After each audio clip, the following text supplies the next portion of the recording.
Hello everyone, my name is Jitendra Kumar, Faculty of Civil Engineering, and welcome to the YouTube channel of Engineering College Bardway.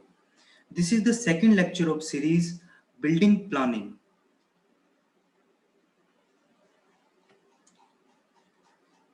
So let's start. Last lecture में हमने पढ़ा था कि requirement of professional अलग अलग project के लिए कौन कौन से हो सकते हैं।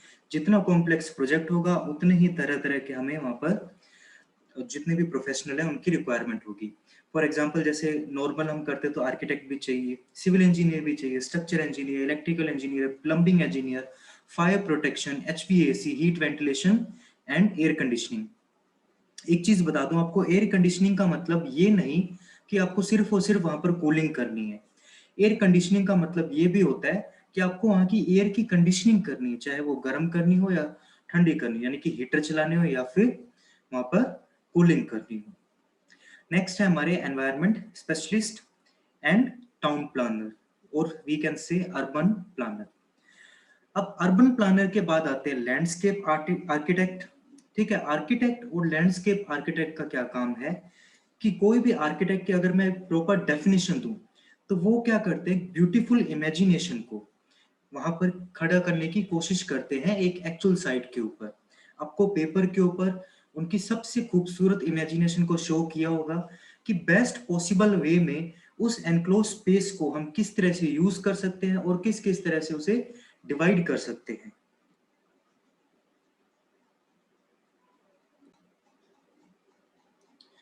ओके, नेक्स्ट है हमारा security system specialist.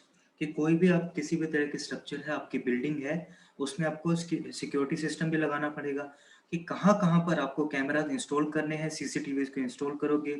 Blind spots हो वो लीस्ट होने चाहिए आपके। ब्लाइंड स्पॉट का मतलब है ऐसी जगह नहीं कि अगर उधर से बंदा गुजरता है तो आपको पता ही ना लगे कि सीसीटीवी में कौन आया था या फिर कौन गया। ठीक है, तो इस तरह के ब्लाइंड स्पॉट्स कम होने चाहिए। गार्ड कहाँ कहाँ लगेंगे, गार्ड पोस्ट कहाँ कहाँ होगी, तो ये सब की चीजें आप बताएगा सिक्योरिटी सिस्टम स्पेशलिस्ट। नेक्स्ट है इंटीरियर डिजाइनर। अब इंटीरियर डिजाइनर भी ऐसे तो है नहीं कि आपने मकान बना के खड़ा कर दिया या कोई भी बिल्डिंग बना के खड़ी कर दी और आपको अंदर कुछ नहीं रखना, बस एक चादर बिछाकर कहीं पर भी सो जाओगे।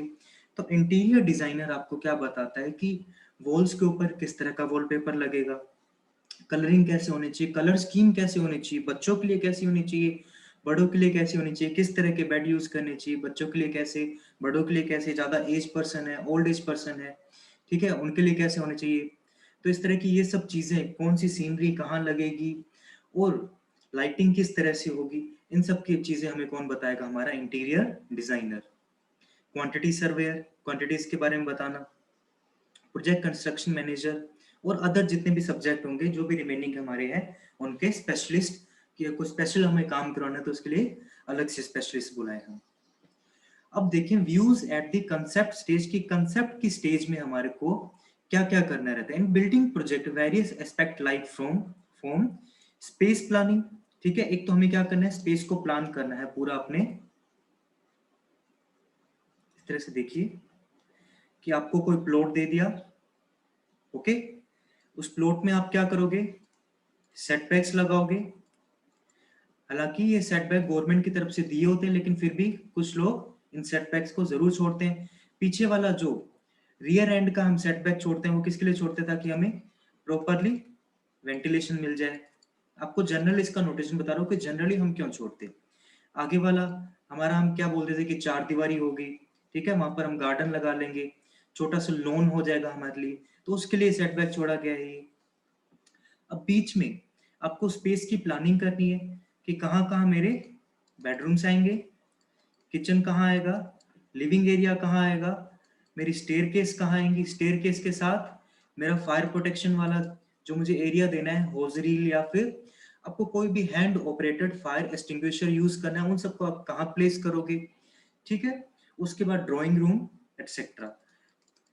तो इस तरह से एक रफ प्लान तैयार किया जाता है कि कहाँ कहाँ उसकी प्लानिंग करेंगे, कौन सी चीज को कहाँ प्लेस किया जाएगा। ओके, नेक्स्ट है हमारा एस्थेटिक। एस्थेटिक का मतलब होता है कोई चीज कितनी सुंदर दिखाई दे सकती है।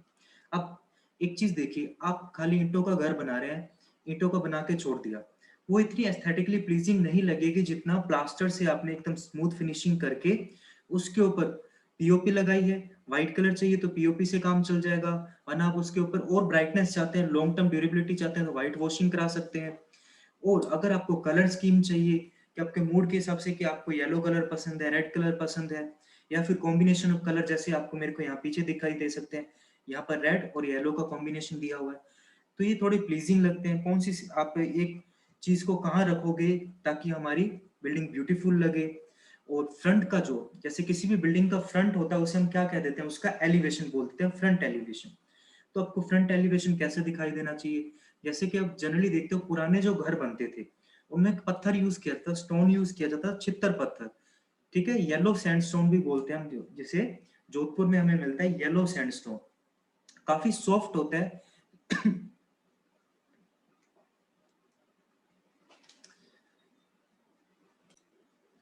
और सॉफ्ट होने के कारण वो क्या करता है कि हम उसकी इजीली ड्रेसिंग कर सकते हैं, यानी कि हम उसे इजीली चीजल और हैमर से मोल्ड कर सकते हैं जिस भी रिक्वायर्ड शेप में हमें वो चाहिए। तो उस शेप में हम उसे लगा के फ्रंट के एलिवेशन में लगभग आधे इंच की हम उसकी परत लगा देते हैं उसके ऊपर, ताकि हमें फ्रंट एलिवेशन उसका काफी अच्छा दिखे, जिसके कारण एस्थेटिकली प्लीजिंग वो स्ट्रक्चर लगती है। सबसे बड़ा इसका एग्जाम्पल है चित्तर स्टोन का यूज करके हमारा चित्तर पैलेस, जिसे आप उम्मीद पैलेस भी कहते हैं। नेक्स्ट है हमारा फायर एंड लाइफ सेफ्टी। अब जैसे फॉर एग्जांपल यहाँ पर मैंने क्या किया था, एक सेपरेट स्टोर टाइप दिया था जहां पे फायर सेफ्टी इक्विपमेंट्स प्रेजेंट होंगे, ठीक है। अब फायर सेफ्टी इक्विपमेंट्स में हमारे पास क्या हो सकता है, फायर एक्सटिंग्विशर, ठीक है, स्मॉल भी रहते हैं जैसे आपने देखा होगा कार्स में भी हम जनरली यूज करते हैं, और नॉर्मल किसी भी आप गवर्नमेंट या पब्लिक बिल्डिंग में जाते हो वहां भी बाहर ही पड़े रहते हैं, या फिर किसी भी कंप्यूटर ऑपरेट करने वाली जगह होती है, कंप्यूटर लैब्स होती है, उसके बाद भी आप देखोगे फायर एक्सटिंग्विशर पड़े रहते हैं। या फिर हम इसके लिए फायर एस्केप सेपरेट दे सकते हैं। ये तो जैसे रेजिडेंशियल बिल्डिंग थी तो इसमें इतनी प्रॉब्लम नहीं होती है, लेकिन जैसे जैसे बिल्डिंग के लेवल्स बढ़ते जाते हैं, यानी कि बिल्डिंग के फ्लोर्स बढ़ते जाते हैं, हमारे को उसमें एक स्पेशल प्रोविजन फायर एस्केप का देना कंपलसरी हो जाता है, क्योंकि अगर गलती से भी उसमें कभी आग वगैरह लगी तो बचने के लिए कुछ ना कुछ हमें उसमें एस्केप छोड़ने पड़ेंगे। फिर है स्ट्रक्चर हमारी कितनी एडिक्वेट हो, प्लम्बिंग सर्विसेज, क्योंकि प्लम्बिंग सर्विसेज को अगर हम शुरू में ध्यान देकर नहीं चलते तो बाद में हमें काफी प्रॉब्लम आती है। प्रॉब्लम ये आ जाती है कि प्लम्बिंग के लिए हमारे पास प्रॉपर प्लान होना चाहिए, और प्रॉपर प्लान होने का ये रीजन है क्योंकि फ्यूचर में अगर आपको कोई एक्सपेंशन करना है, या फिर मान लीजिए वहां पर क्लॉग होगी और किसी भी तरीके से वो ओपन नहीं हो पा रही, तो बार बार आपको ये खुदाई करने की जरूरत नहीं पड़ेगी कि मुझे नहीं पता मेरी पाइप कहाँ पर है, और मैं उसे अब यहाँ खोदूं कि वहां खोदूं, कहाँ डिग करके देखूं कि मुझे मेरी पाइप मिले, वहां से मैं कचरा रिमूव करके वापस न्यू पाइप को इंस्टॉल करूं, या फिर आपको पाइप, अब बड़े वाली पाइप लगानी है वहां पर, तो इसके लिए प्लम्बिंग सर्विसेज में एक प्लान भी हमारे पास ऑलरेडी तैयार होना चाहिए, ठीक है। और अगर आप प्लान उसको स्टोर करके नहीं रख सकते तो आपको एक स्पेसिफिक साइन देने चाहिए वहां पर, ताकि फ्यूचर में पता लग सके कि पाइप कहाँ इंस्टॉल की गई है। इसका सबसे बड़ा एग्जांपल मैं आपको दे सकता हूँ, मॉल्स वगैरह में या फिर नॉर्मल पब्लिक बिल्डिंग्स में कभी भी बाहर जाओगे तो वहां पर टाइल्स लगी होती हैं रेड कलर की, जनरली रेड कलर की टाइल्स लगी होती हैं, लेकिन उनके बीच कुछ कुछ जगह आपको येलो कलर की या फिर सेपरेट कलर की टाइल्स भी दिखाई देंगी। उन सेपरेट कलर के टाइल का मकसद क्या होता है, ये इंडिकेट करना कि यहाँ से कोई ना कोई पाइपलाइन जारी है। अगर कोई प्रॉब्लम है सिर्फ और सिर्फ यहाँ के टाइल हटाइए, इधर डिग कीजिए, और जो भी चेंजेस करने हैं सिर्फ यही परफॉर्म कीजिए, जिससे आपके टाइम की, कॉस्ट की और एफर्ट की काफी सेविंग हो जाएगी इन फ्यूचर, ठीक है। लाइटिंग और नेचुरल वेंटिलेशन, नेचुरल वेंटिलेशन का बहुत ही बड़ा रोल होता है। जैसे कि आपको पता है north, south, east and west, ठीक है। सन की जो कंडीशन रहती है इन द मॉर्निंग, सन कहाँ रहता है हमारा, ईस्ट साइड में। तो आपने देखा होगा कि ईस्ट फेसिंग घर होते हैं, जनरली कैसा बोला जाता है कि हमें ईस्ट फेसिंग घर यानी कि पूर्वमुखी घर चाहिए, पूर्वमुखी घर होते हैं सबसे शुभ माने जाते हैं।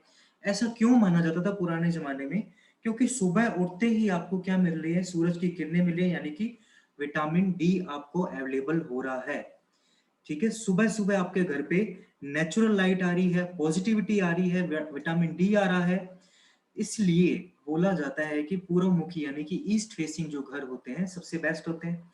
अब नेचुरल लाइटिंग में आप कभी भी अगर पढ़ने की कोशिश भी करें, साइकोलॉजिकल इफेक्ट भी होता है हमारे ऊपर। अगर आप इस ट्यूबलाइट वगैरह में बैठ के पढ़ाई करने की कोशिश करेंगे तो आपकी एफिशिएंसी बजाय नेचुरल लाइट में पढ़ने के कम आएगी। इसे आप चाहे तो डायरेक्ट आजमा भी सकते हैं अपने ऊपर, कभी ये कोशिश कर सकते हैं। इसलिए नेचुरल लाइटिंग और वेंटिलेशन का हमें देखना बहुत जरूरी हो जाता है। अब नेचुरल लाइटिंग इसलिए भी जरूरी है ताकि डे के अंदर आपको कोई भी फालतू की ट्यूबलाइट बल्ब वगैरह चलाने की जरूरत ना पड़े और इसकी वजह से आपकी थोड़ी सी इलेक्ट्रिसिटी के कॉस्ट की सेविंग हो जाए।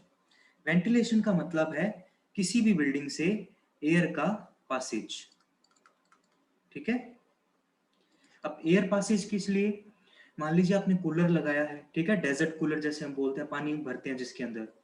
कूलर को किसी बंद कमरे के अंदर यूज करके देखिए, आपके वहां पर ह्यूमिडिटी यानी कि हवा के अंदर नमी यानी कि उसके अंदर हवा का मॉइस्चर कंटेंट इतना ज्यादा हो जाएगा कि आपको बार बार पसीने आएंगे, सांस लेने में थोड़ी सी प्रॉब्लम होगी। ठीक है। और गर्मी आपको ज्यादा फील होगी, होगी नहीं गर्मी इतनी ज्यादा, लेकिन आपको फील ज्यादा होगी उस ह्यूमिडिटी की वजह से।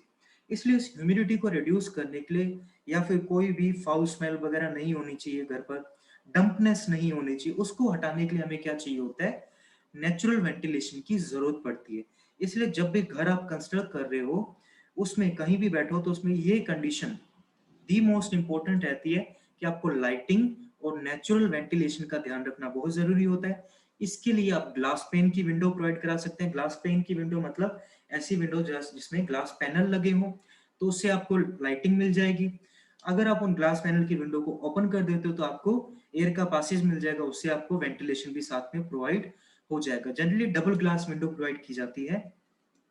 फिर देखें हम electrical and allied installation. Electrical installation का क्या मतलब है? जितने भी आपको सॉकेट बोर्ड वगैरह प्रोवाइड कराने हैं। जनरली आपने देखा होगा जब भी हम घर बनाते हैं सबसे बड़ी हमारी गलती ये हो जाती है कि हम एक रूम में जनरली बस एक या दो सॉकेट लगाकर छोड़ देते हैं और ऐसी जगह सॉकेट लगा देते हैं जहां से हमें एक्सटेंशन लेके आने की जरूरत पड़ती है। जब आप घर को कंस्ट्रक्ट कर रहे हो, इतने सारे रुपए उधर लगा ही रहे हो, कॉस्ट लगा रहे हो, तो मेरा सबसे बड़ा सजेशन ये रहेगा कि सबसे पहले देखें कि आपको घर में कितने यूजेस करने हैं। अगर आपका किचन है तो वहां पे आपको क्या क्या चाहिए? एक सॉकेट आपको चाहिए होगा कि फ्रिज के लिए, एक माइक्रोवेव ओवन के लिए, एक आपको वहां पे इंस्टॉलेशन कराना पड़ेगा अपने वाटर प्यूरिफायर का। तो इस तरह से 3 से 4 सॉकेट मिनिमम होने चाहिए। उसके बाद एक सॉकेट आपको मिक्सर ग्राइंडर एक्सेट्रा या हैंड ब्लेंडर कुछ भी यूज करना है, या अदर इक्विपमेंट जो कि ग्रोसरी इसमें किचन इक्विपमेंट में यूज कर सकते हैं। तो इसके हिसाब से ओनली किचन में ही 4 से 5 सॉकेट आपको अवेलेबल होने चाहिए। अगर आप बेडरूम में यूज कर रहे हो, मान लो मेरा बेड यहाँ पड़ा है, ठीक है, मान लीजिए मेरा बेड मैंने यहाँ लगा दिया लेकिन मैंने सॉकेट यहाँ प्रोवाइड करा दिया, तो ये मेरे किसी काम का नहीं। ठीक है, मुझे एक्सटेंशन लेके आना पड़ेगा, बीच में वो वायर अटकती रहेगी। तो एक हमारा सॉकेट तो कहाँ होना चाहिए? बेड के एकदम पास, उसके लेवल पे एकदम, ताकि जब भी मुझे मेरा मोबाइल वगैरह चार्ज करना हो तो मैं डायरेक्टली वहीं से चार्ज कर पाऊँ, लैपटॉप यूज करना हो तो जहां मैंने टेबल को इंस्टॉल किया हुआ है उसके पास मेरा सॉकेट होना चाहिए, ताकि मैं वहां पर टेबल लाइट लगा सकूं, टेबल लैंप लगा सकूं। ठीक है। तो इन सब चीजों को ध्यान रखते हुए हमें पूरे हमारे प्लान को डिजाइन करना पड़ता है यहाँ। चलिए आगे बढ़ते हैं। नेक्स्ट है air conditioning, heating and mechanical ventilation. ठीक है, इन सब का ध्यान रखना है। एयर कंडीशनिंग का तो आपको बता दिया मैंने किस तरह से नेचुरल वेंटिलेशन भी होना चाहिए। अगर एयर कंडीशनिंग आपको यूज करनी है तो एयर कंडीशनिंग में, अगर आपका घर बाहर का है, ठीक है, घर बाहर का यानी कि अगर आपका रूम बाहर का है, उसमें विंडो की स्पेस है तो आप विंडो एसी यूज कर सकते हो। अगर आप बिल्कुल अंदर रह रहे हैं तो आपको स्प्लिट एसी यूज करना पड़ेगा, ताकि उसका एग्जॉस्ट है, कंप्रेसर वगैरह सारे बाहर रहें, उसका एस्केप आप इजीली दे पाओ। और मेरा सजेशन ये है, जब भी आप रूफ वगैरह बना रहे हो तो उसके अंदर एक छोटा सा डक्ट प्रोवाइड ऑलरेडी करा दें एयर कंडीशनिंग के एग्जॉस्ट और उसके कंप्रेसर के लिए। वरना आप बनी बनाई आरसीसी के रूफ के अंदर छेद करेंगे, वहां से फिर पानी का लीकेज होने लग जाएगा, क्योंकि पानी के लिए एक बात कही जाती है, वो अपना रास्ता कहीं भी ढूंढ लेता है। अगर आपने पहले से डक्ट प्रोवाइड किया है तो वहां से वो इतना ज्यादा डैम्पनेस और उस रूफ वगैरह को डिस्टर्ब नहीं कर पाएगा। अगर आपने पहले डक्ट प्रोवाइड नहीं किया है तो पानी सीप होता जाएगा और इन फ्यूचर पानी वो आपको प्रॉब्लम देगा कहीं ना कहीं। नेक्स्ट इंपॉर्टेंट अपना पार्ट है acoustics. Acoustic, sound insulation, noise control, इन सब का मीनिंग हमारे लिए हम एक ही मानकर चल सकते हैं कि हमें बेसिकली क्या करना है, उस रूम के साउंड किस तरह की रहनी चाहिए। ज्यादा आवाज गूंजनी नहीं चाहिए। जैसे कि अगर हमारे रूम की हाइट बहुत ज्यादा होती है, 12 to 13 फीट आप अगर रूम की हाइट कर देते हो रूफ की, तो उससे क्या हो जाएगा, उसके अंदर, रूम के अंदर आवाज गूंजने लग जाएगी। अब थोड़ा सा भी बोलोगे आवाज गूंजेगी। अब जनरली देखते हो कि नॉर्मल इंडियन हाउस होल्ड में क्या रहता है कि तीसरे कमरे में टीवी चल रही है और सबसे बाहर वाले रूम में, ड्राइंग रूम तक उसकी आवाज आती है। ऐसा क्यों होता है? क्योंकि हमने पूरे घर को अकोस्टिकली डिजाइन नहीं किया है। अकोस्टिक वेव्स जो हमारी साउंड वेव्स हैं, वो भी लाइट की तरह ही प्रोपोगेट करती है, उनका भी लीनियर प्रोपोगेशन होता है। तो उसी तरह उसको डिजाइन करते हमें डिजाइन करना पड़ता है। ये तो घर का डिजाइन हो गया। अगर मैं बात करूं मुझे रिकॉर्डिंग स्टूडियो की डिजाइन करनी है, तो रिकॉर्डिंग स्टूडियो में भी मुझे पूरी साउंड प्रूफिंग करनी पड़ेगी, ताकि उसके अंदर इको, ठीक है, रिवर्ब, ये सब पूरी तरह से कंट्रोल कर पाऊं। इनको कंट्रोल करने के अलग अलग तरीके हैं। ठीक है, एक तो जनरली क्या किया जाता है, आजकल की जो हाई राइज बिल्डिंग है या मल्टी स्टोरी बिल्डिंग जिनको कह सकते हैं, उनके अंदर डबल एसी ब्लॉक्स को यूज किया जा रहा है, यानी कि autoclave aerated concrete blocks. Autoclave का मतलब होता है कि ऐसी हमारे पास इक्विपमेंट रहता है कंक्रीट के अंदर, जिसके अंदर ऑटोक्लेव में हम रखेंगे तो इसको इजीली स्टीम क्यूरिंग करके हम क्या करेंगे, फटाफट से ब्लॉक को सेट कर सकते हैं, हार्ड कर सकते हैं, यानी कि इनकी स्ट्रेंथ को जल्दी गेन कर सकते हैं। एरेटेड का मतलब इनके अंदर एयर बबल्स प्रोवाइड किए जाते हैं। एयर बबल प्रोवाइड कराने के कारण इनकी डेंसिटी कम होती है, इसलिए इतना बड़ा ब्लॉक भी काफी हल्का महसूस होता है। और एयर बबल की एक और खासियत क्या होती है, ये हीट और साउंड को इंसुलेट करता है। यानी कि इस रूम के अंदर मैं बैठा हूं और अगर इसमें ऑटोक्लेव एरेटेड ब्लॉक लगे हैं, तो मुझे बाहर से बहुत कम साउंड और नॉइज आएगा। नॉइज का मतलब क्या होता है, ऐसी कोई भी साउंड जो इंसान को अनकंफर्टेबल फील करा दे, तो उसे हम क्या कह देंगे, नॉइज। नॉइज का लेवल हम मेजर करते हैं डेसिबल के अंदर। जैसे जैसे नॉइज बढ़ती जाती है इंसान के अंदर अनकंफर्ट बढ़ता जाता है, डिस्कंफर्ट होता जाता है वो। और एक लेवल के बाद उसमें स्ट्रेस और उसको स्लीप नींद भी नहीं आती है। और इतनी अगर ज्यादा भी हो जाए, एक पॉइंट के बाद, अगर डेसिबल के बाद हमारे पास नॉइज लेवल ज्यादा हो जाए, तो इंसान की डेथ भी हो सकती है।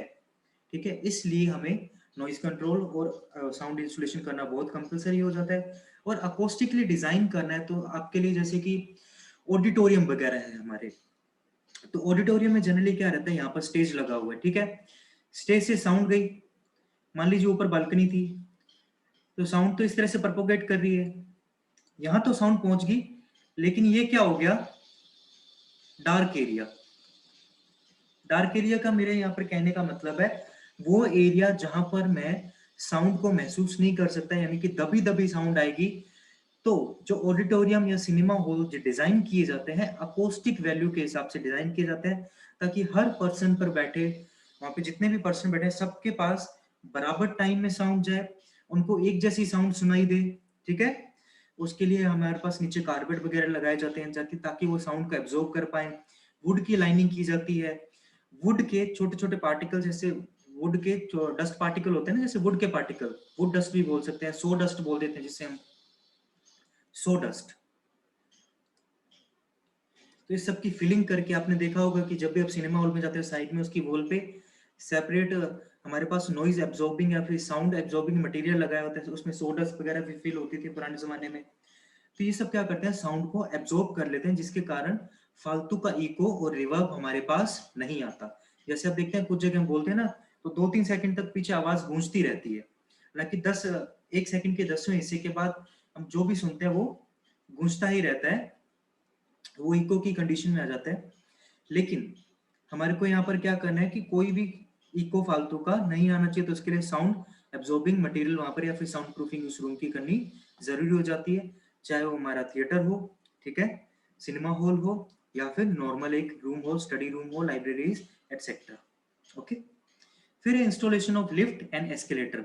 लिफ्ट का मतलब तो ये वाली लिफ्ट होती है, आपने जैसे देखा होगा यहाँ पर डोर्स लगे होते हैं, ये इस तरह से ओपन लगे होते हैं, यहाँ पे टॉप और बॉटम के लिए एक निशान लगा होता है। जनरली हम ओटिस की लिफ्ट को यूज करते हैं, आपने कहीं भी देखा होगा, आप लिफ्ट का साइन देखना, वहां पर ज्यादातर आपको ओटिस ही लिखा मिलेगा। और एस्केलेटर का मतलब क्या होता है, किस तरह से सीढ़ियां होती हैं, ये मैकेनिकली कंट्रोल्ड इसके ऊपर कन्वेयर बेल्ट के ऊपर इस तरह से घूमती रहती हैं और लगातार ये चलती रहती है। जनरली रेलवे स्टेशन या फिर मॉल्स के अंदर आपने देखा होगा एस्केलेटर लगे होते हैं साथ में। एस्केलेटर वहीं लगाए जाते हैं जहाँ ज्यादा भीड़ हो, लोगों को आने जाने में थोड़ी प्रॉब्लम हो, तो वहां पर हम एस्केलेटर लगा देते हैं। लिफ्ट हालांकि कंपलसरी कर दी गई है, क्योंकि जितने भी मान लीजिए कोई फिजिकली हैंडीकैप पर्सन है वो कैसे जाए, तो उसके लिए क्या लगाई जाती है, लिफ्ट भी लगाई जाती है। सेपरेट कुछ जगह सेपरेट फिजिकली हैंडीकैप पर्सन के लिए लिफ्ट लगाई जाती है। ठीक है, तो इन सब का भी ध्यान रखना पड़ता है कि कहाँ पर लिफ्ट की जरूरत है या लिफ्ट की जरूरत नहीं है। ओके, फिर है data and voice communication. Other utility services की कोई भी यूटिलिटी सर्विस है, आपको एक सर्विस का एग्जांपल देता हूँ कि मान लीजिए आपको स्टोर रूम बनाना है, वहां पर स्टोर करना है, जितने भी सफाई वाले कर्मचारी होते हैं अपना सामान स्टोर करके रख सकते हैं, तो उनके लिए एक सेपरेट यूटिलिटी आपको रूम प्रोवाइड कराने की जरूरत पड़ जाती है, ताकि वो सब कुछ सामान मिक्स ना हो, अपना अलग से लगाकर सामान निकाल कर वहां पर इजिली यूज कर पाए। अर्बन प्लानिंग एटसेट्रा, इन सबको हमारे को ध्यान में रखते हुए अपना आगे काम करना पड़ता है। नेक्स्ट है planning, designing and development part. इससे पहले मैं आपको इस सब्जेक्ट में बता दूं कि आपको काफी सारी थ्योरीज को एकदम कंसिडर करते हुए चलना पड़ेगा, क्योंकि ये सब हम पहले नहीं पढ़ते। अभी इसमें पूरी थ्योरी को एक बार कंसिडर करना पड़ेगा। ये ओनली इंट्रोडक्शन पार्ट ही है, तो इसको सबको लेके चलते हैं, फिर हम इसका प्रैक्टिकल एप्लीकेशन करेंगे। अलग अलग तरह के हम प्लान बनाएंगे, स्कूल्स के लिए, रेजिडेंशियल बिल्डिंग के लिए, कमर्शियल के लिए, इंडस्ट्रियल के लिए, play ground etcetera, cinema hall, hotel है, रेस्टोरेंट है, इन सबके प्लान्स को देखते हुए हम आगे बढ़ेंगे। ओके, तो प्लानिंग, डिजाइनिंग और डेवलपमेंट फेज की किसी भी कंस्ट्रक्शन का हमें क्या क्या पार्ट हो सकते हैं, तो उसमें सबसे पहले तो आपको क्या करना पड़ेगा, आप क्या करोगे। ऐसे तो है नहीं जाते ही क्या कर दोगे, ये साइट है मैं वहां पर प्लान कर दूंगा। आपके पास कोई काम लेकर आएगा, ठीक है, तो आपको क्या करना है, पहले डिजाइन का ब्रीफ कंसल्टेशन करना है, किसके साथ, उस साइट के ओनर के साथ। क्योंकि अल्टीमेटली क्या चाहिए उस ओनर को, ऐसा तो है नहीं आप बोलोगे कि भाई आपको 2 BHK चाहिए, ये मेरे पास ऑलरेडी बना सबसे बेटर डिजाइन है, आप इसे ले जाइए साइट के लिए और बना दीजिए। वो ओनर क्या चाहता है कि मुझे कैसी प्राइवेसी चाहिए, मुझे कैसे एलिवेशन चाहिए, उसे पसंद आता है नहीं। तो आपके खुद के टाइम सेविंग के लिए, अगर आप एक बिल्डिंग प्लानर और डिजाइनिंग में है, तो आपको क्या चाहिए कि सबसे पहला काम आपको कंसल्ट करना है ओनर के साथ में। ओके, अब ओनर के साथ में कंसल्ट करके आप क्या डिसाइड करोगे, वही सब बातें कि भाई आप गार्डन कहाँ लगाने वाले हो, ठीक है, आप अपना बेडरूम कहाँ रखने वाले हो, आपको पीछे वेंटिलेशन अगर सुविधा मिले तो आपको उसका क्या फायदा हो सकता है। आप यहाँ पर एक कॉमन लेट बाथ बाथरूम उसको बता सकते हो, ठीक है। फिर बता सकते हो कि आप अपना लिविंग एरिया, ठीक है, किचन कहाँ लगाइए। तो इसका एक रफ प्लान बनाकर, ठीक है, आपको ओनर के साथ क्या करना पड़ेगा, कंसल्ट करना पड़ेगा। आपको ये उसने बता दिया कि मेरे पास 25 बाय 50 का प्लॉट है, यानी कि फिट के अंदर आपको वहां पर क्या करना है कि इस तरह से मुझे 3 कमरे चाहिए, 2 कमरे चाहिए, इतनी स्टेयरकेस हो, मेरी स्टेयरकेस बाहर से जानी चाहिए। तो उस हिसाब से आप बताओगे कि डॉग लेग स्टेयर हो या फिर स्पाइरल वाली स्टेयर हो। स्पेसिंग के हिसाब से आप उसे बता दोगे कि उसको चाहिए कि मेरे को डबल बेड वाले रूम में जगह चाहिए, एक अलमीरा भी सेट हो जाए, वार्डरोब भी उधर लग जाए, उसी के अंदर मेरा अटैच लेट बाथ हो, उसमें मेरी स्टडी एरिया हो जाए। तो इस तरह से पूरा डिजाइन करते हुए कौन बताएगा, आपको ओनर के साथ में पूरा कंसल्ट करना पड़ेगा। नेक्स्ट है फिर साइट इन्वेस्टिगेशन या फिर सर्वे। आप साइट पर जाओगे, साइट कंडीशन कैसी है, ठीक है, आसपास किस तरह की बिल्डिंग बनी हुई है। अगर ज्यादा बड़ी बिल्डिंग है, आपके पास पूरे दिन शेडिंग रहती है साइट के ऊपर, तो आप नेचुरल लाइटिंग किसी भी तरीके से प्रोवाइड वहां पर नहीं करा पाओगे, ठीक है, तो वो चीज आपको कंसिडर करते हुए अपना डिजाइन चेंज करना पड़ेगा। वहां पर आसपास एरिया कैसा है, मान लीजिए कि वहां पर लैंडफिल है कुछ दूरी पर, तो लैंडफिल वहां से फाउल स्मेल ना आए, ठीक है, वहां से अगर मस्किटो वगैरह आ रहे हैं या फिर फ्लाइज आ रही हैं, तो उनके लिए आपको चिक डोर प्रोवाइड कराने हैं। तो इस तरह की कंडीशन को देखते हुए आपको पूरा पहले साइट इन्वेस्टिगेशन करना है, फिर आप प्लानिंग स्टेज में जाओगे कि कैसा प्लान बनाना है। लास्ट में आपको क्या करना है, अल्टरनेटिव कॉन्सेप्ट ऑफ डिजाइन। अब ऐसे तो है नहीं कि एक डिजाइन बनाओगे कहोगे कि भाई मैंने बनाया बहुत अच्छा है, बस इसे चूज कर लीजिए आप।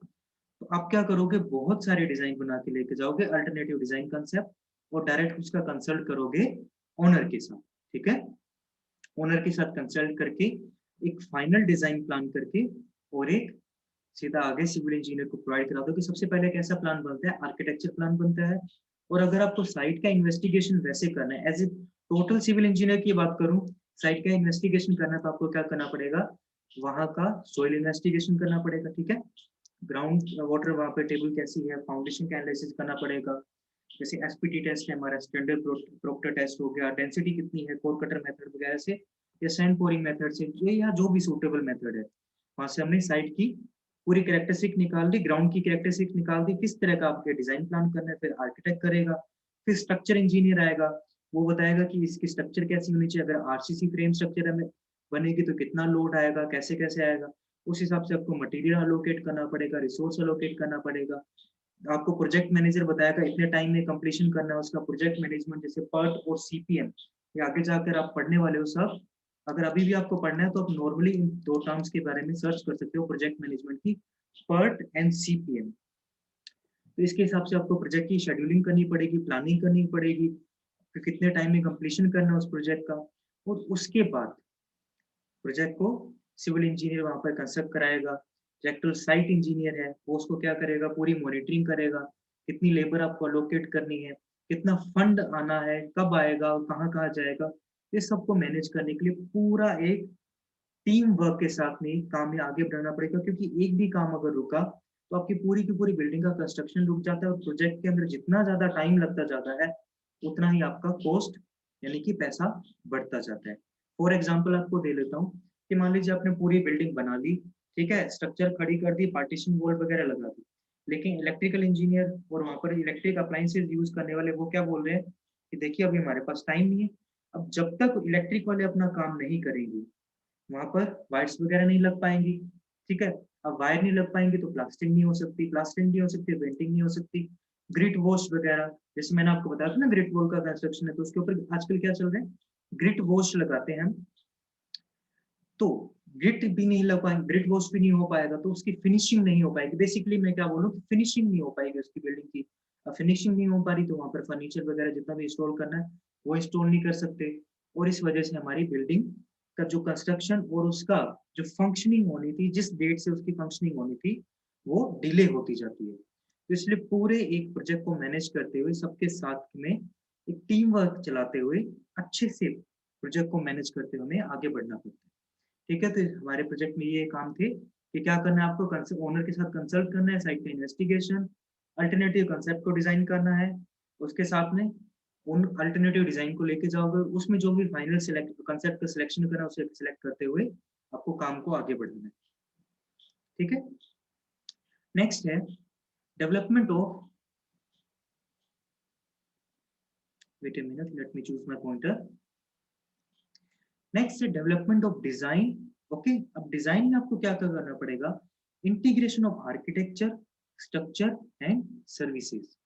अभी कुछ देर पहले मैंने आपको बताया था ना, सबसे पहले तो कौन बनाता है, हमारा तो वैसे सॉइल इंजीनियर आता है, सिविल इंजीनियर के हिसाब से बिल्डिंग को खड़ी भी करनी है आपको क्या करना पड़ेगा, वहाँ पे सॉइल का इन्वेस्टिगेशन करना पड़ेगा, फिर जियोटेक इंजीनियर चाहिए आपको, उसके बाद वहां पर कौन आएगा, आर्किटेक्ट आएगा, ठीक है।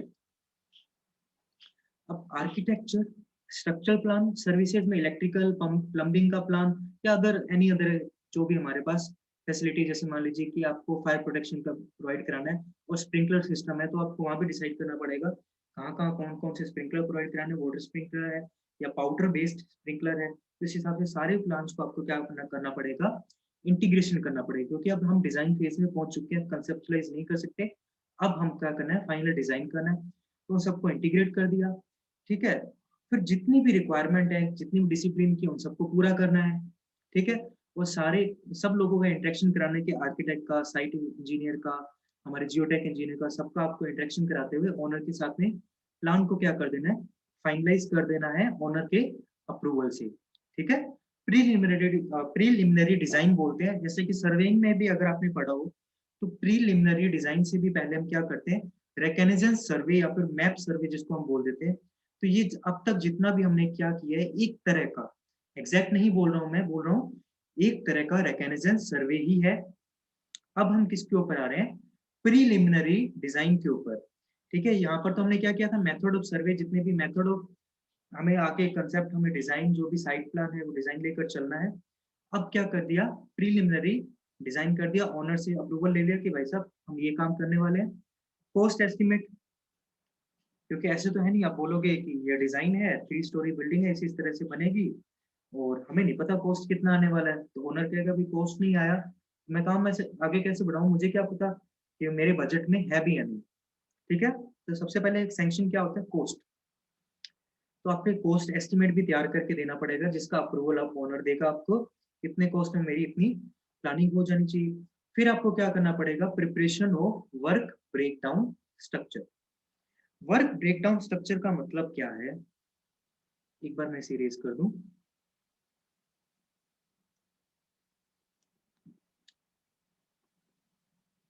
वर्क ब्रेकडाउन स्ट्रक्चर का मतलब है एक बहुत बड़े काम को छोटे छोटे पार्ट्स में डिवाइड कर दें। ठीक है, जैसे मान लो मेरा बड़ा काम तो क्या था, मुझे एक बिल्डिंग खड़ी करनी है, ठीक है, बिल्डिंग कंस्ट्रक्ट करनी है, लेकिन छोटे छोटे काम इसमें क्या हो सकते हैं, आरसीसी फ्रेम्स बनाना है मुझे उस बिल्डिंग का। ठीक है, आरसीसी फ्रेम से मतलब है कि मैं बीम, कॉलम और स्लैब बना के तैयार कर दूंगा, पार्टीशन में उसका बाद में करूंगा। एक काम मैं क्या से दे सकता हूँ, फाउंडेशन का। ठीक है, आरसीसी फ्रेम हो गया, पार्टीशन हो गया। ठीक है, फिनिशिंग होगी, फिनिशिंग में कंक्रीटिंग, प्लास्टरिंग, पॉइंटिंग। पॉइंटिंग का मतलब आपने देखा होगा जैसे कि दो स्टोन्स को इस तरह से हम यूज करते हैं, उनके बीच में कंक्रीट को फिल करके यानी कि मोर्टार को फिल करके, और बाहर या तो बाहर की ओर इस तरह से या अंदर की ओर थोड़ा सा स्पेस छोड़ दिया जाता है, या फिर वहां पर प्लास्टर को फिल कर दिया जाता है। इस प्रोसेस को बोलते हैं पॉइंटिंग। ये भी फिनिशिंग का पार्ट है, खाली एस्थेटिकली प्लीजिंग बनाने के लिए स्ट्रक्चर को, और ताकि रेन वाटर इन सब के अंदर ना जा पाए और स्ट्रक्चर को डिटेरियोरेट ना कर पाए, उसे खराब ना कर पाए, उसके लिए हम यूज करते हैं। तो फिनिशिंग वगैरह हो गई। ठीक है, फर्नीचर वर्क। तो एक बहुत बड़े काम को छोटे छोटे काम के अंदर तोड़ के रख देना ही क्या कहलाता है, वर्क ब्रेकडाउन स्ट्रक्चर। हालांकि ये पर्ट और सीपीएम जो मैंने आपको बताई थी, क्रिटिकल पाथ मेथड और project evaluation and review technique, ये प्रोजेक्ट मैनेजमेंट की टेक्निक है। आप इसे आगे भी पढ़ लेंगे आराम से फुल डिटेल में, हल्का से रिव्यू दिया आपको। तो वर्क को पूरे छोटे छोटे पार्ट्स के अंदर तोड़ना, ताकि फाउंडेशन का काम अलग चल सके, जो भी इसके रिस्पेक्टिव जितने भी प्रोफेशनल है वो अपना काम कर सके, साइट इंजीनियर अपना इधर काम कर सके, ठीक है, जितने प्लान वगैरह अप्रूवल करने, आर्किटेक्ट अपना काम करता रहे, पार्टीशन वॉल वगैरह खड़ी करनी है, जिस तरह से फिनिशिंग का जिसको काम करना है, पेंटिंग वाले को पेंटिंग का दे दिया, colouring, white washing, grid washing जो भी है, और साथ में एक्स्ट्रा कोई भी फायर फाइटिंग सेफ्टी वगैरह का जितने स्प्रिंकलर सिस्टम इंस्टॉल करने हैं, फर्नीचर का काम है, ये सबको डिवाइड करके दे दिया, ताकि एक इंटीग्रेटेड थॉट के साथ में वो प्रोजेक्ट वो आगे पहुंच सके। ठीक है, फिर assisting client to obtain approval of the authority. अब ऐसा तो है नहीं कि क्लाइंट ने बोला कि भाई मैं तो रहता हूँ देखो एयरफोर्स एरिया में और मुझे घर चाहिए वहां पर 5 मंजिला, तो वहां की अथॉरिटी घर बनने के बाद भी उसको तोड़ सकती है। ठीक है, क्योंकि एयरपोर्ट्स के आसपास जितना भी एयरपोर्ट का एरिया होता है, उनके आसपास आपने देखा होगा बड़े बड़े घरों को, ज्यादा हाइट वाली बिल्डिंग्स को बनाने की परमिशन नहीं होती। वैसे और कोई भी आपको बिल्डिंग बनानी है 2 फ्लोर की, 3 फ्लोर की, अगर आपके फ्लोर बढ़ते जा रहे हैं या आपको वास्ट एरिया के ऊपर डेवलप करने है या फिर यूनिक कंस्ट्रक्शन कर रहे हो, तो आपको अलग अलग अथॉरिटी से वहां का अप्रूवल लेना जरूरी होता है। आप ऐसा नहीं है कि आप घर अपना कंस्ट्रक्ट करा रहे हो, रोड के ऊपर आपने मटेरियल ऐसे ही फेंक दिया, तो कोई भी अथॉरिटी वहां पर आकर, नगर पालिका, नगर निगम, नगर परिषद से कोई भी आकर आपके कंस्ट्रक्शन को नोटिस देकर रुकवा सकता है। तो आपको कोई स्पेस यूज करने के लिए, यूटिलाइज करने के लिए उन मटेरियल को कहाँ रखना है, कहाँ स्टोर करना है, इन सब की अथॉरिटी आपके पास होनी चाहिए। आप रोड्स वगैरह को ब्लॉक नहीं कर सकते हो, ये चीज का आपको पूरा ध्यान देकर चलना है। जनरली आपने देखा हो घरों के बाहर क्या कर देते हैं, ऐसे रेत वगैरह डाल दिए, फाइन एग्रीगेट जिसको मैं बोल सकता हूँ, कोर्स एग्रीगेट, ग्रेवल्स वगैरह डाल के फेंक देते हैं ऐसे, लेकिन उसको फेंकने की, ऐसे बाहर रखने की अथॉरिटी नहीं है हमारे पास। ठीक है, तो इन सब का हमें ध्यान देकर चलना पड़ता है। फिर प्रिपरेशन ऑफ डिटेल स्पेसिफिकेशन। ठीक है, कहाँ कहाँ कितने कॉलम आएंगे, किस साइज के आएंगे। ठीक है, ऐसे नहीं है कि कॉलम इधर मेरे को कॉलम बनाना है, फिर चाहे मैं सर्कुलर बनाऊं, रेक्टेंगुलर बनाऊं, स्क्वायर कॉलम बनाऊं, ये सब नहीं। आपको डिटेल स्पेसिफिकेशन बताना पड़ेगा कि कैसा बनेगा, उसमें कितने रेनफोर्समेंट बार आएंगे, परसेंटेज रेनफोर्समेंट बार आने वाले हैं, कितनी टाइज आने वाली है, ठीक है, कितने मेरे को फ्लोरिंग मटेरियल चाहिए होगा, रूफिंग मटेरियल चाहिए होगा, टाइल्स चाहिए होंगी कितनी, कितना मुझे पेंट चाहिए होगा। तो इन सब के डिटेल स्पेसिफिकेशन के साथ में, और कंस्ट्रक्शन की वर्किंग ड्राइंग। ऐसा नहीं कि आपने ड्राइंग बना दी, हाँ अभी इसमें चेंज कर देंगे, चलो बाद में ये स्टेयर इधर इधर नहीं बनाते, आज इधर बना देते। तो वर्किंग ड्राइंग जो इजिली फीजिबल भी हो, ठीक है, इन सब ड्राइंग को लेकर चलते हुए सारे कंसल्ट जितने भी डिसिप्लिन है, चाहे स्ट्रक्चर इलेक्ट्रिकल का हो, स्ट्रक्चर का हो, सिविल का हो, साइट इंजीनियर का हो, जियोटेक का हो, फाउंडेशन का हो, ठीक है, प्लास्टरिंग पॉइंटिंग, ठीक है, प्लम्बिंग सर्विसेज, इन सब सर्विसेज को इंटीग्रेट करते हुए आपके काम को आपको आगे बढ़ना। ओके, नेक्स्ट देखिए, preparation of detail design of each discipline of various services. ठीक है, ये मैं आपको ऑलरेडी बता चुका हूँ कि आपको जितने भी डिजाइन करने हैं उनका क्या होना चाहिए, आपको सारे डिटेल स्पेसिफिकेशन, डिटेल डिजाइन आपके पास ऑलरेडी होनी चाहिए। स्टेयरकेस कितने साइज का होगा, स्टेयरकेस के ऊपर ट्रेड कितना होगा, उसका राइजर कितना होगा, ठीक है, ट्रेड, राइजर, इन सब चीजों को आप अपने बुक्स में भी पढ़ सकते हैं, आपको मैंने टर्म्स बता दिए हैं। ट्रेड, राइजर, स्ट्रेट, ठीक है, लैंडिंग, एटसेट्रा, ये स्टेयरकेस के पार्ट्स रहते हैं, इन सबको पढ़ना भी काफी जरूरी है। अगर आप बिल्डिंग प्लानिंग को एज एन इंटीग्रेटेड थॉट लेकर चलना चाहते हो तो आपको हर टर्म का एटलीस्ट नाम पता होना चाहिए, उस टर्म का कहाँ यूज होता है और हम उसको कैसे कैसे यूटिलाइज कर सकते हैं। ठीक है, इनका स्पेसिफिकेशन भी फिक्स होता है कि ऐसे नहीं आपको ट्रेड चाहिए तो कितना भी रख लो, उसका राइजर चाहिए तो कितना भी रख सकते हैं। मैं होप करता हूँ कि आप ये नेक्स्ट क्लास में पढ़ के आओगे, हालांकि मैं बता दूंगा, लेकिन फिर भी मैं होप कर रहा हूँ आपसे कि आप ये नेक्स्ट क्लास में पढ़ के आओगे ट्रेड, राइजर, लैंडिंग वगैरह क्या रहती है। ठीक है, फिर आप क्या करोगे, इन ड्राइंग्स वगैरह की डिजाइन जितनी भी इंपॉर्टेंस है इनका वापस रिव्यू करोगे, प्रूफ चेकिंग करोगे। कोई भी डिजाइन है जितना ज्यादा कॉम्प्लेक्स है, जितनी ज्यादा सेंसिटिव स्ट्रक्चर है, जितनी इंपॉर्टेंट स्ट्रक्चर, जितना कोस्ट उसमें लगता जा रहा है, आपको उतना ही ध्यान से वो काम आगे लेकर चलना है। ठीक है, उसकी बार बार प्रूफ चेकिंग करोगे कि कुछ हमने गलती तो नहीं कर दी, इसकी क्या प्लानिंग एकदम एडिक्वेट है, क्या ये नेशनल बिल्डिंग कोड, ठीक है, एनबीसी कोड रहता है हमारा, नेशनल बिल्डिंग कोड, उसको फॉलो कर रही है या नहीं कर रही, ठीक है, हमने अथॉरिटी से प्रॉपर परमिशन ली है इसलिए नहीं ली। तो इन सब चीजों को ध्यान रखना है। डिटेल कॉस्ट एस्टिमेशन बनाओगे और क्लाइंट का अब क्या लोगे, फाइनल अप्रूवल लोगे।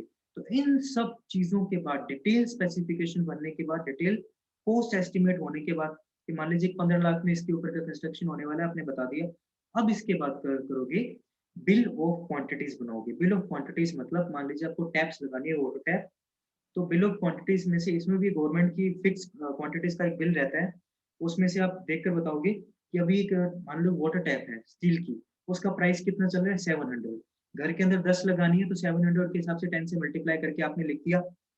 और उसके बाद स्पेसिफिकेशन के बाद एक टेंडर को प्रिपेयर करोगे। ठीक है, अगर ये तो था रेजिडेंशियल बिल्डिंग के अंदर, जनरली हम देखते हैं इतने टेंडर नहीं होते, अगर स्मॉल स्केल पर है, किसी पर्सनल लेवल पर बन रही है। लेकिन अगर रेजिडेंशियल बिल्डिंग भी, हाउसिंग सोसाइटी या वगैरह बड़ा कंस्ट्रक्शन है, तो उसके लिए क्या निकलता है, इन सब स्पेसिफिकेशन के साथ एक टेंडर निकाला जाता है। ठीक है, इसके लिए निकाला जाता है नोटिस इनवाइटिंग टेंडर। अब टेंडर में हम क्या करते हैं, खुद की स्पेसिफिकेशन दे दी, हमें ये स्पेसिफिकेशन चाहिए, ये हमारी कंडीशन है कि कोई ऐसी फर्म जिसके पास एटलीस्ट 10 साल का एक्सपीरियंस हो, जिसने इतने लाख का काम कर रखा हो, जितने इतने लेवल की यानी इतने मंजिला बिल्डिंग बना रखी हो, ये सब स्पेसिफिकेशन देके हम टेंडर डाल देंगे, उसमें नोटिस इनवाइटिंग टेंडर डाल देंगे, उसकी न्यूज वगैरह, प्रेस नोट वगैरह में सब में आ जाएगी। और फिर हमारे पास क्या आएंगे, अलग अलग फर्म जितने भी कॉन्ट्रैक्टर हैं वो हमें टेंडर वहां पर प्रोवाइड करेंगे, अपने कोटेशन देंगे कि हम आपको इतने लाख में देंगे, हम इतने लाख में काम कर सकते हैं। और उसमें से फाइनल जो हमारे को एक जो भी मिनिमम कॉस्ट का रहता है, जैसे कि जनरली तो मिनिमम कॉस्ट का हम चूज करते हैं कि सबसे कम पैसों का, जो हमारी जितने हमने कोटेशन दिया है उसके आसपास की वैल्यू का सबसे कम वाला जो भी होगा हम उसे चूज कर लेते हैं, और उसके बाद फिर कंस्ट्रक्शन स्टार्ट हो जाता है। ठीक है, अब ये तो थे टेंडर वगैरह के सारे। और टेंडर में भी आपको ध्यान रखना पड़ेगा कि कॉन्ट्रैक्टर का कितना उसमें रहने वाला है। जनरली कॉन्ट्रैक्टर का 10% मार्जिन रहता है, वो सब आपको ध्यान रखना पड़ेगा। कॉन्ट्रैक्टर का मार्जिन कितना है, कंटीजेंसी, तो मान लो खुदा ना खास्ता कुछ हो गया, कोई काम रह गया, तो उसके लिए 2 से 3% आपको एक्स्ट्रा कॉस्ट वगैरह रखना पड़ेगा। तो इन सब चीजों को, हालांकि टेंडर स्पेसिफिकेशन के लिए भी स्पेसिफिक रूल दिए हुए हैं गवर्नमेंट ऑफ इंडिया की तरफ से या फिर गवर्नमेंट ऑफ राजस्थान, जो भी आप गवर्नमेंट फॉलो कर रहे हो उसकी तरफ से आपको टेंडर स्पेसिफिकेशन के लिए 5% ईएमडी हो, 2% ईएमडी हो, ये सब ऑलरेडी डिसाइड किया हुआ है। ईएमडी का मतलब है अर्नेस्ट मनी डिपॉजिट, एक तरह से सिक्योरिटी रहती है कि टेंडर जब भी हम कोई फिल करने आ रहा है तो उसके लिए आपको एक तरह का डीडीआ चेक बना कर देगा कि ये मेरी सिक्योरिटी है। 2% ईएमडी रहती है generally, earnest money deposit, earnest money deposit. तो इन सब चीजों का ध्यान रखते हुए आपको अपना काम अच्छे से पूरा आगे चलाना है। अब ये सब तो ध्यान रख लिया, इसके अलावा आपको क्या क्या ध्यान रखना है कि एनवायरमेंट प्रोटेक्शन से कोई, एनवायरमेंट प्रोटेक्शन रिलेटेड कोई इशू नहीं आना चाहिए। अब वहां पर गंदगी नहीं फैलाओगे। गंदगी से मेरा मतलब है, सबसे छोटा एग्जांपल देता हूँ, घर बना लिया, बाहर सीवरेज सिस्टम नहीं है, आपने नाली वगैरह भी नहीं बनाई, ठीक है, उधर नाली एक छोटी सी ओपन चैनल रहती है जिसमें आप वेस्ट वाटर को फ्लो करते हो, वो भी नहीं बनाए, आप क्या कर रहे हो, सामने वाले प्लॉट पर फेंकते जा रहे हो, सामने वाले प्लॉट पर कचरा फेंकते जा रहे हो। इन सब चीजों का भी आपको ध्यान रखना है। एनर्जी कंजर्वेशन यानी कि दिन के अंदर जितना हो सके नेचुरल लाइट से काम चलाना है, नेचुरल वेंटिलेशन से काम चलाना है। आपको सारी बिल्डिंग, जरूरी नहीं कि अगर जरूरत नहीं है तो वहां पर एयर कंडीशनिंग की जरूरत नहीं है। जितनी एनर्जी सेविंग हो सके वहां की कल्चरल इश्यूज को ध्यान में रखते हुए, ठीक है।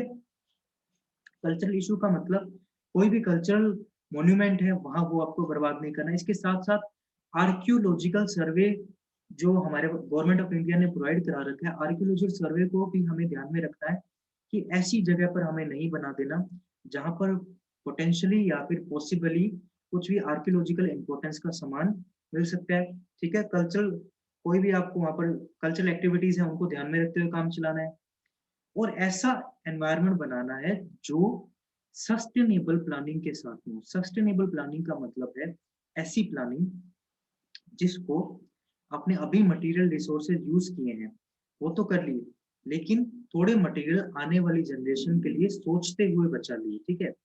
ऐसा प्लान नहीं करना मैं तो हर बार बिल्डिंग 5 साल में तोड़ के, मेरे पास तो बहुत पैसे हैं, हर 5 साल में तोड़ के मैं इसको करता जाऊंगा। आप फ्रेम स्ट्रक्चर बनाइए, अगर आपको कुछ भी चेंज करना है तो उसका रेनोवेशन करवा दीजिए, ठीक है। उसका इंटीरियर बाद में चेंज करवाते रहिए। डबल एसी ब्लॉक यूज कर रहे हैं तो उसका इंटीरियर चेंज करना भी बाद में काफी ईजी है, ठीक है। पार्टीशन को आप कभी भी तोड़ सकते हो। इसलिए फ्रेम स्ट्रक्चर जैसे सर, ये एक सस्टेनेबल डेवलपमेंट का ही पार्ट हो गया, ठीक है। आप जैसे मान लो लोड बेयरिंग वॉल बनाते हो ब्रिक्स की, अब ब्रिक की वॉल को आप डायरेक्ट तो तोड़ नहीं सकते, ठीक है। ब्रिक की वॉल को तोड़ने जाओगे तो ऊपर सपोर्ट कैसे दोगे। तो इन सब चीजों को ध्यान में रखते हैं सस्टेनेबल डेवलपमेंट, यानी कि ना सिर्फ अपने बारे में सोचते, मतलब कि आने वाली जनरेशन के बारे में भी सोचते हुए आपको काम करना है। तो ये क्या कहलाता है अपना सस्टेनेबल डेवलपमेंट। तो इन सब चीजों को ध्यान में रखते हुए आपको एक बिल्डिंग का प्लान डिजाइन करना होता है। अब बिल्डिंग का प्लान से मतलब सिर्फ और सिर्फ रेजिडेंशियल बिल्डिंग, मतलब घर की बिल्डिंग से मत समझना, कुछ भी हो सकती है, स्कूल की, एकेडमी की, एजुकेशनल, इंस्टीट्यूशनल, ठीक है। उसके साथ में रिक्रिएशनल बिल्डिंग होगी। रिक्रिएशनल का मतलब हमारे रिजोर्ट वगैरह बोलते हैं, ठीक है। तो इन सब चीजों को ध्यान में रखते हुए आपको आगे बढ़ते जाना है, और सारी चीजों को एकदम माइंड के अंदर रखना, और फिर प्लान को आपको डिजाइन करना, ठीक है। तो बिल्डिंग प्लानिंग ये काफी इंपॉर्टेंट है, और इसे आप बाद में डेली लाइफ में यूज भी कर सकते हैं। ये वन ऑफ दो सब्जेक्ट है जिसको आप डायरेक्ट एप्लीकेशन कर सकते हैं अपनी फ्यूचर के लिए, ठीक है। Okay, so that's it guys, this is for today's lecture.